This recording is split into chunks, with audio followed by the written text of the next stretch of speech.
देखो let's start first chapter chemical reaction. फिर से बता देते हैं एक्चुअल में केमिकल रिएक्शन है क्या।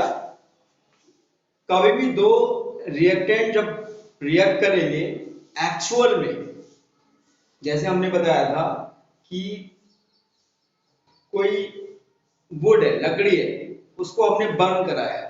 लकड़ी है इसका मतलब वो क्या है, कार्बन, और बर्न कराया मतलब ऑक्सीजन से रिएक्शन हुआ तो वो कार्बन डाइऑक्साइड बनी, धुआं निकलता है। तो एक्चुअल में जो होता है उसको बोलते हैं केमिकल रिएक्शन। अब उसी केमिकल रिएक्शन को हम एक सिंबल की फॉर्म में लिखते हैं कि कार्बन को डिनोट किस वर्ड से करते हैं, कार्बन को डिनोट करते हैं सी से। जिस ऑक्सीजन गैस की रिएक्शन हमने कराई उसको किससे डिनोट करते हैं, O2 से, और दोनों ने रिएक्शन किया और बना कार्बन डाइऑक्साइड। तो सिंबल फॉर्म में हमने लिख दिया CO2, ये सिंबल फॉर्म में लिख दिया। तो सिंबल फॉर्म में राइटिंग को बोलते हैं chemical equation.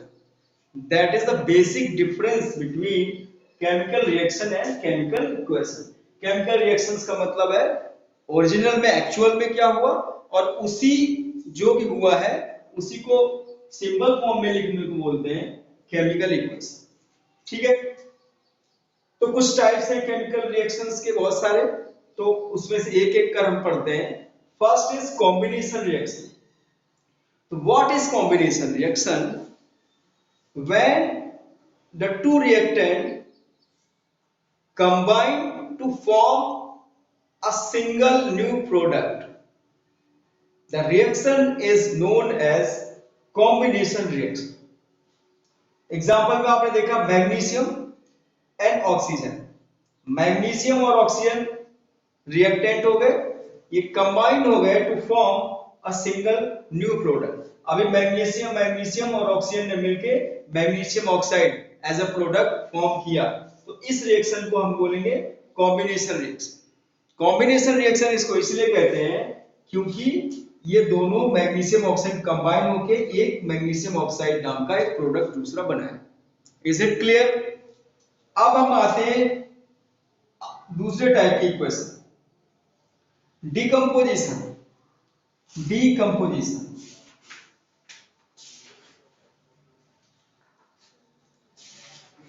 Decomposition reaction. Decomposition reaction actual में क्या है? ये कॉम्बिनेशन या कंपोजिशन का जस्ट अपोजिट है। इस रिएक्शन में क्या होगा, a single reactant split into two or more product.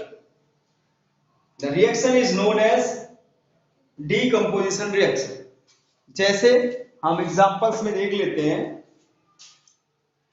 decomposition reactions में एग्जांपल देख लेते हैं। सपोज इसमें जो आपका लिखा हुआ है वो है कैल्शियम कार्बोनेट। बहुत सारे सिंपल सिंपल सी इक्वेशन लेते हैं आपको समझाने के लिए, बाकी डिटेल करेंगे जब हम लोग मिलेंगे। ठीक है, कैल्शियम कार्बोनेट है,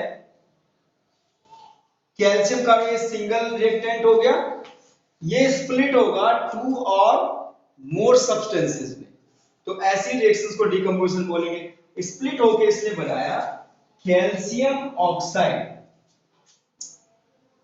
प्लस CO2, कार्बन डाइऑक्साइड बनाया और कैल्शियम ऑक्साइड बनाया। तो देखो ऐसी रिएक्शन को हम बोलेंगे decomposition reactions. When a single reactant split into two or more product, the reaction is known as decomposition reaction. ठीक है, इज इट क्लियर? देखो दो ही रिएक्शन हम पढ़ेंगे। अब इससे पहले कुछ और चीजें हैं। एक क्वेश्चन है, how can we make chemical equation more effective, more informative. हम ऐसा क्या कर सकते हैं कि केमिकल इक्वेशन ज्यादा नॉलेज गिविंग हो, ज्यादा आपको चीजों के बारे में पता चले। क्या हम ऐसा कर सकते हैं? तो एक्चुअल में हम इन तीन चीजों को यूज करके केमिकल इक्वेशन को मोर इंफॉर्मेटिव बना सकते हैं। एक है एस फॉर सॉलिड, एक है AQ या फिर L। सर लिक्विड और G फॉर गैस। इन तीनों चीजों को लिख के हम इक्वेशन को मोर इंफॉर्मेटिव बना सकते हैं।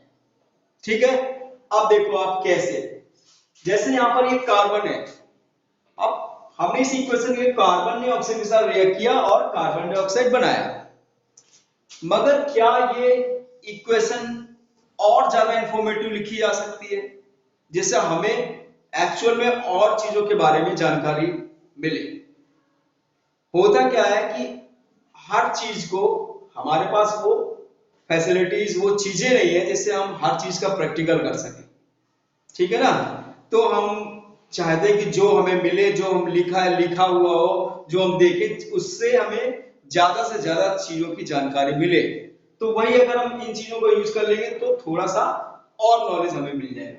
जैसे कार्बन ने ऑक्सीजन के साथ रिएक्ट किया, कार्बन डाइऑक्साइड बना।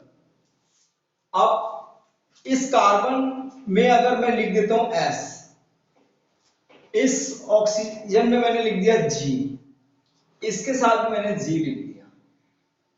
अब देखो, अब हमें ये इक्वेशन पहले वाले से मोर इंफॉर्मेटिव है, मोर नॉलेज गिविंग है।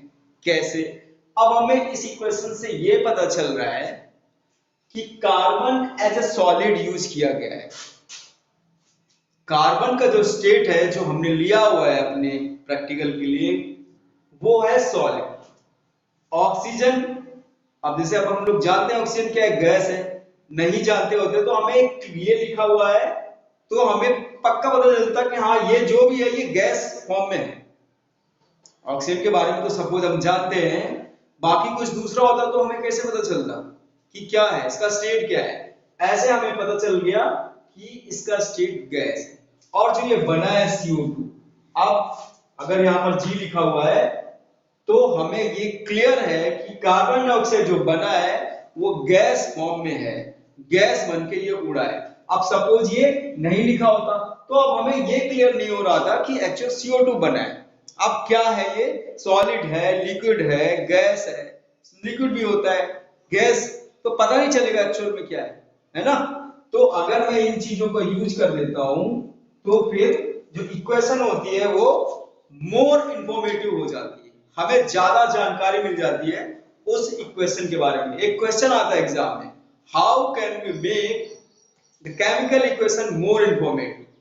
तो ऐसा सिंपल सा आंसर है कि by using these symbols we can make the chemical equation more informative. ऐसा यूज करके बना सकते हैं। Is it clear?